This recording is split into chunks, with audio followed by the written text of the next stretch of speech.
By the end of the 30 days, I reflected and I think I'd gained 10,000 followers. People liked that I was just sharing my outfits very organically and genuinely. You started your career as a buyer at Revolve. Honestly speaking, it is such a make or break it job. I didn't have buying experience. Pretty much said, I won't let you guys down. There's so much that you can do by being a self-starter. Kind of have your finger on the pulse for trends and what's upcoming, and you're going to market and you're seeing all the new collections from all the brands. We're obviously entering the holiday season. What are the trends that you're seeing? I love a fringe moment. Not necessarily unexpected, but I love a velvet suit. More so this year than ever. I love plaid. Ralph Lauren, especially during the holidays, I'm like, this is your time to shine. Talk about like nailing it every time. Hey, Tennessee, if you live here, I hope you're on your way to vote for Afton Ben today, if you haven't already. Whether you live in Tennessee's 7th district or not, this election is a big deal. It is a district Trump won by 22 points. 22. But the most recent polls have this race within 2. That doesn't happen by accident. It happens because people are fed up. Fed up with leaders who care more about culture war headlines than actually improving people's lives. And fed up with politicians who show up for big corporations and billionaires, but not their communities. What we're seeing in Tennessee 7 is momentum. It's real, measurable momentum. And it's a testament to what happens when you put up a fight, when you talk to voters, and you actually focus on the issues that matter, like the cost of groceries and rent and utilities and healthcare. And here's the thing, even if Afton doesn't pull this out tonight, she's already won something big for Democrats. She took an R plus 22 district and brought it into single digits. And that is a huge warning sign for the Republican Party. It tells us that voters are shifting and that people, even in traditionally deep red communities, are looking for leaders who show up, who listen, who fight for their best interests and care about affordability. And it tells us that races people wrote off a year ago, they are suddenly competitive. So whatever happens tonight, this race matters for Tennessee, for 2026, and for all of us who believe that we deserve better than what we're getting right now. This is important. This momentum is real, and I think it's an indicator of what's coming our way in 2026. So after you vote or text a friend to vote today, head over to amymcgrath.com and join our campaign too. A poll from Emerson College shows that the race between these two is heating up for Tennessee's 7th congressional district. This is a special election happening today. Democrat Afton Bain and Republican Matt Van Epps are apparently in a tight race, according to that poll that was released last week. You can see how tight it is up here. Emerson College polling says today's special election will come down to what groups are motivated to turn out on election day and who stays home. So let's take a closer look at that. Those who report voting early, they break for Afton Bain. And those who report voting today on election day, they break for Matt Van Epps. There's also a pretty stark gender divide with this race as well. So the poll found that men break for Van Epps by 9 points, 51 to 42%, whereas women break for Bain by 6 points, 50% to 44%. Polls are about to close in Tennessee's 7th congressional district special election.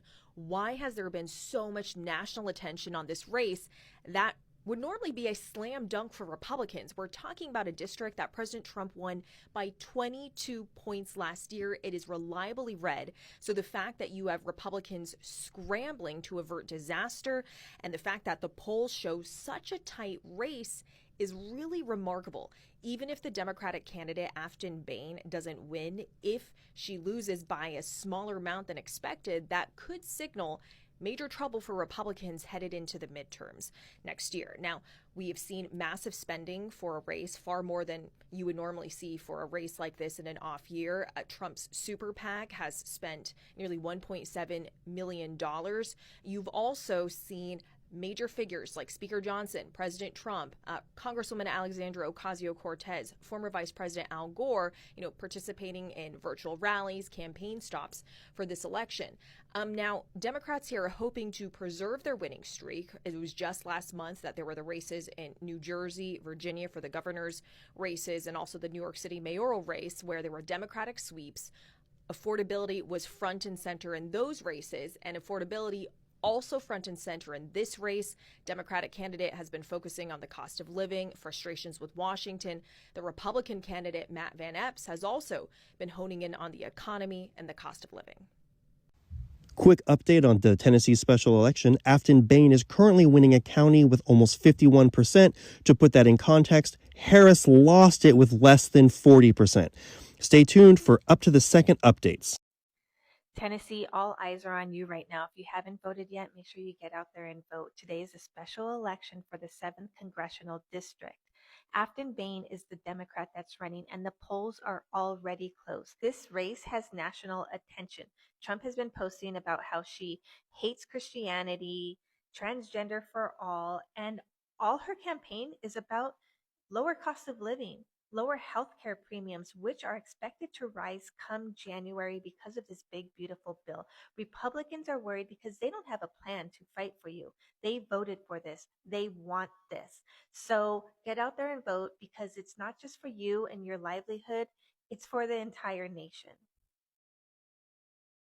Anybody else keep refreshing the Tennessee District 7 results for Afton Bain, even though you don't live in Tennessee and have absolutely no reason to be following that election except for, like, Hope Corps? Me too. Hey, what's up, y'all? Okay. Okay, so it's funny that I'm scrolling, I'm like, I gotta occupy my time, honey. And this was the first video that popped on my FYP. So, honey, yes, I'm one of those people. I'm one of those people, honey. And I'm in your comments and Lacey, honey, hush. Girl, anybody got time for that negativity? I say that jokingly, you know what I'm saying? I don't want to disrespect nobody, but girl, hush. But yes, I have been on this page since 7:03 or maybe 7:23. And I just been freshing, honey, freshing. And I thought since it was electronic, that they would start posting the polls, unless people are still voting. But this, when I'm trying to go to the counties, the website, I guess other people was doing it, honey, and they wanna, I guess, clog up the thread. I don't know what it's called, but I didn't care, honey. I said, nah, you gonna take me to this page. So I'm going through the counties, and a lot of, what I'm saying, the zero, if I'm reading it right, the 0/ I guess the number behind is a number of polls. And I didn't know it was so many polls in Davidson County, honey. But, as of early voting, we already knew it was like a 2% lead. Old boy had a 2% lead. We already knew that. But, so it's not shocking to see Matt Van Epps in the lead or whatever. But Afton got a lot of votes, baby. She got a lot of votes. Go, Afton. I'm scrolling and scrolling. I'm like, okay, these are the behind Montgomery County, baby. Clarksville didn't come to play. And I'm gonna share something about Clarksville. It kind of shocked me. But yeah, Clarksville is like the Nashville cousin. Because a lot of people had to move from Nashville with this gentrification, honey, and they don't move to Clarksville. Now Clarksville is like the Nashville 2.0. So it made sense why Afton would be in the lead there. And then the rest of these counties are just rural counties, honey, which is, a lot of those rural counties are on Obamacare.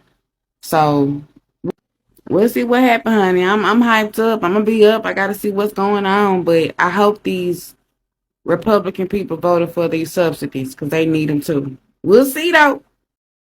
What GM, what coach is going to want to invite your fan base, Shador? Not Shador's fault, but the fan base.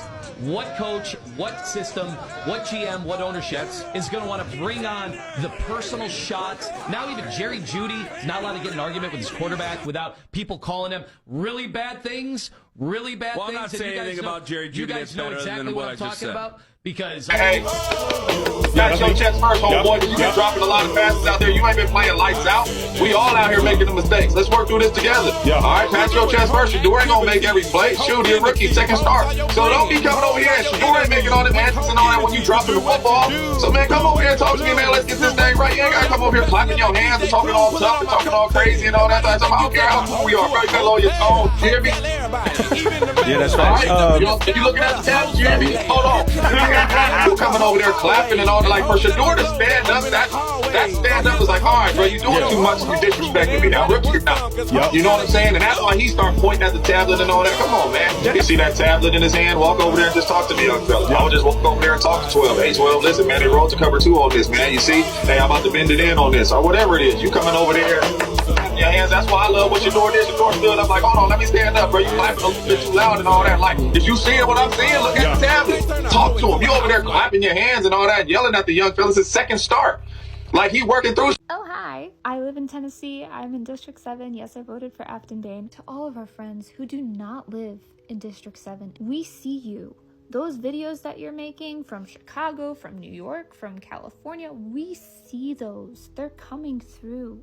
From the bottom of our hearts, thank you. You're making a difference. You're raising awareness. You're helping us fight misinformation about when and where to vote. Whether Afton Bain secures that seat tomorrow or not, she has already won, and this is why. Donald Trump won our district by like 22 points. Afton Bain right now is down by 2, which is within the margin of error in this poll. It is insane. We never expected it to be this close. Republicans didn't either, though. They've had to reallocate funds from other races that they did expect to be close to go to this one, and that is going to trickle down and impact races across the country. Not only that, but we're learning that you don't have to live in a community to support them during an election cycle. You can phone bank remotely, you can volunteer, you can make videos and raise awareness. Afton Bain is an absolute badass. Her volunteer team, incredible work, but also you guys. To see the President of the United States crashing out about my small town in this rural ass area, her ad came on in a restaurant and the whole room started cheering. I do genuinely think she can win this tomorrow. But if she doesn't, please do not get discouraged. This momentum will not go away. Afton Bain isn't going to just disappear. This momentum in Tennessee is going to spread across other districts because other districts are showing up. They're driving hours to help us organize. And so they're getting organized too. This is going to make such a big difference. I have never seen our community this energized, this excited, this optimistic in the 6 years that I have lived here. You live in District 7. Please vote Tuesday, December 2nd. If you cannot get a ride, my DMs are open. I will personally buy you an Uber. We've had people driving down to help us canvass and knock on doors. We owe them an hour of our time. Once this race is done, we're going to work together again. We're going to find another small community that has an election happening, and we're going to rally together. We're going to donate. We're going to phone bank. We're going to do whatever we can remotely to help that community the way that you guys have helped ours. We know we have the numbers in this country to change things. We saw that in No Kings. Whether she takes the seat tomorrow or not, we've already won. You guys, we did it. So who's next? Thank you for coming to my TED Talk. I will catch you on the flip side. Okay, love you, bye. Hi friends, it's me. Here we are Tuesday, back to the grind. Got a little break. Wanted to come on and say hi. Hope everyone had a good weekend. We had a great weekend, and I'm glad to be back home for a little while. Anyways, I wanted to ask, there was a lot of people throughout the season that I took pictures with, and I wanted to ask everyone if you can send me those pictures. Excuse me. Don't put it in the comments because I can't save them. I want to save them because I want to make myself a little collage. So if you can send me those pictures, I would really, really appreciate it.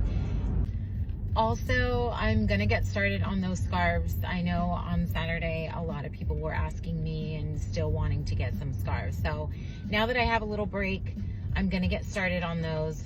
So I will definitely let all of you guys know when that's going to happen and when I'm going to start putting them up. So yeah, I'll let you guys know.